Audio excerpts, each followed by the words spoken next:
Oh hi mommies, my name is Twee and welcome back to my channel. Today I'll be talking about our embarkation day and our kiddos' first cruise out of Galveston, Texas on the Carnival Vista. I also have a tour of our interior room in the family harbor stateroom and lounge, so stay tuned to the end of my video. Before embarkation day, I joined a Facebook group for my cruise week and there were a lot of benefits for that. Joining a Facebook group, we also had our own events like meetups, slot pulls, pub crawls, birthday celebrations, duck exchanges, or gift exchanges. Other members already communicated that there would be traffic due to construction in Houston, so we made the decision to stay near the Galveston port a day early. Because of that, I was able to get an early 10:30 a.m. boarding time when I checked in online as well, because all the group members were counting down on the Facebook page. It's really easy to find your group. Just type in your cruise name and ship and the month and year that you are sailing in the Facebook search bar. Then under the groups page, it will pop up. If there's no group made yet, you can easily start a group page yourself if you want to be an admin of one. In the past on my cruise with just my husband and I, we would always drive the morning of from DFW to Galveston. However, after reading the advice and comments from other members, it was an easy decision to leave a day early and stay south of Houston near Galveston in a hotel. Also, my parents from Louisiana were going to meet us at the hotel, so it would be easier to travel together to the parking garage in the next morning. If there were going to be any hiccups like a flat tire while traveling, we would have plenty of hours and wiggle room to take care of that. For anyone that is flying, I would also recommend traveling a day early if you live domestically, because the flights cancel and delays happen a lot.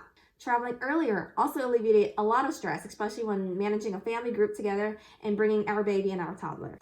Our port parking was smooth for us and our shuttle came every 10 minutes. Remember to have some bills to tip your shuttle driver and luggage porters.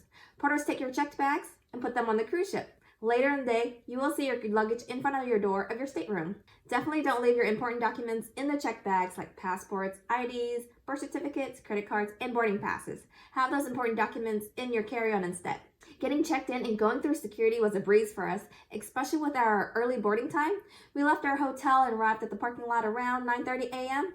Getting shuttled and going through security took us less than an hour. The first part of the security was making sure we had all our documents ready, including proof of negative COVID PCR or antigen test. At the time of our cruise, everyone older than 2 needed a negative COVID test, but now protocols have been way more relaxed for vaccinated guests. Remember to check your cruise line website to stay up to date. When reading your boarding pass, it will show your arrival appointment time, boarding zone number, and muster station number on the very top. Every person must have their own printed individual boarding pass like an airline ticket. We didn't know this because my husband printed a boarding pass on the front and back of our pages. The first person that screened us during our security didn't scold us or have an attitude, and she was really nice about it. She went on ahead and printed out our boarding passes on separate pages. We definitely learned our lesson for future cruises. After that line of getting screened was the X-ray machine security check-in line for baggage, liquids, and metals. The next line was the check-in line. That line was quick and easy. This is the line when we started to hear boarding zones being called to get on the ship. There were already people who were checked in and waiting for their boarding zone to be called in the waiting area lobby. When we were in line, they were already calling the boarding zone B, so we knew by the time we were done, we would just go ahead and board the ship by the time we were called for B3. By the time we were done with checking in and taking pictures for our sail and sign cards, they were calling for our boarding zones B6, so we went straight to the line to board the ship. There was one more facial recognition machine to board the ship, and we were on our way to the gangway. Sign and sail cards would be put in your mailbox by the end of the evening, and we were boarding the ship at 11 a.m. Straight from the gangway, we boarded the elevators to go to the Lido deck to get our lunch buffet on. A major cruise tip with strollers and bigger family groups is to go ahead and ride the elevator up or down.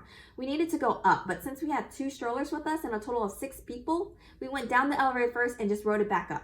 Elevators are super busy with people boarding, and they closed several elevators throughout the day for staff and luggages to be brought up to the staterooms. So for instance, there were elevators of 4, 3 of them were closed for the luggages, and then we were only riding the one up and down. After lunch, my husband was able to watch the kiddos because they were still in awe of looking out from the big cruise ship.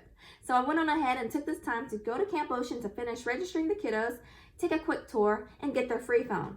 I have another video under description with a Camp Ocean tour, events, and description for each age group from 6 months to 11 years old. After we got our grub on, it was time to check into our self-muster station. Before COVID, it used to be a big announcement and everyone would have to huddle to their assigned areas and all activities and bars would stop.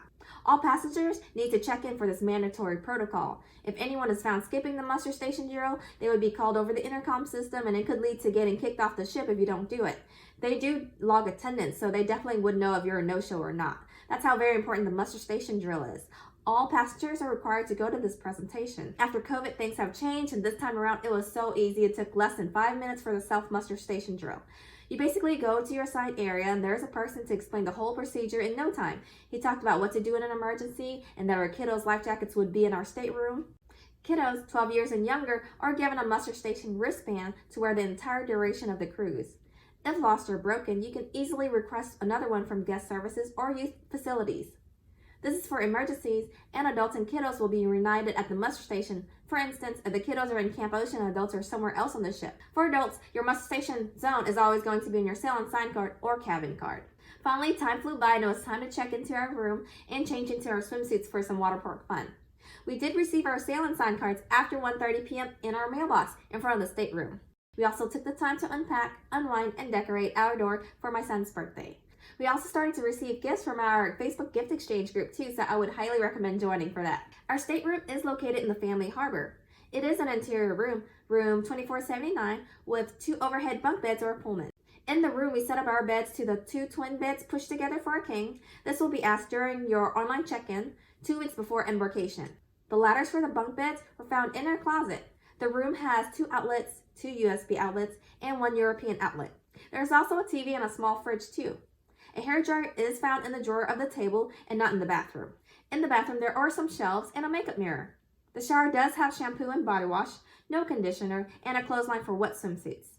Since we didn't have a balcony to dry the swimsuits, it did take 2 days for it to dry, so we packed 3 swimsuits for each person because we booked an interior and it was going to take time to air dry. The closet in the room does have hangers, 3 pull-out drawers, a full-length mirror, and a safe. This was our first time staying in the family harbor room and we loved it. We would definitely recommend this to anyone with children, and there is an exclusive lounge for anyone staying on the family harbor deck. It was so easy to find an area nearby for breakfast and snacks. My favorite was having water and ice readily available because I still pump and I need to hydrate with water. My son's favorite was the ice cream machine, of course, since Daddy promised he could have all the ice cream he could want on his birthday cruise.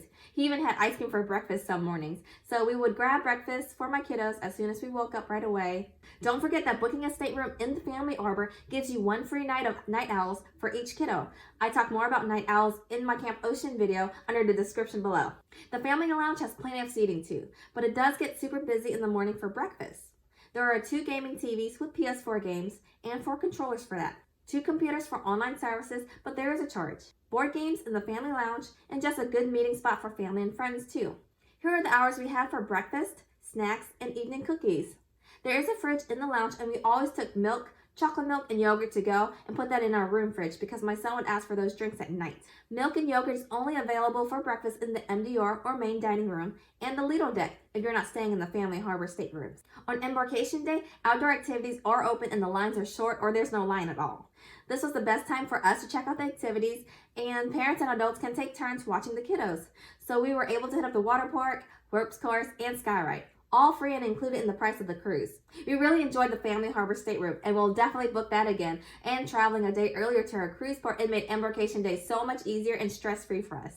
It was easy when we planned in advance as well. Thank you so much for watching my channel. Until next time, don't forget to like, comment, and subscribe. Bye, mommies. Whoa, no ship. Whoa, it's a big. It's a big.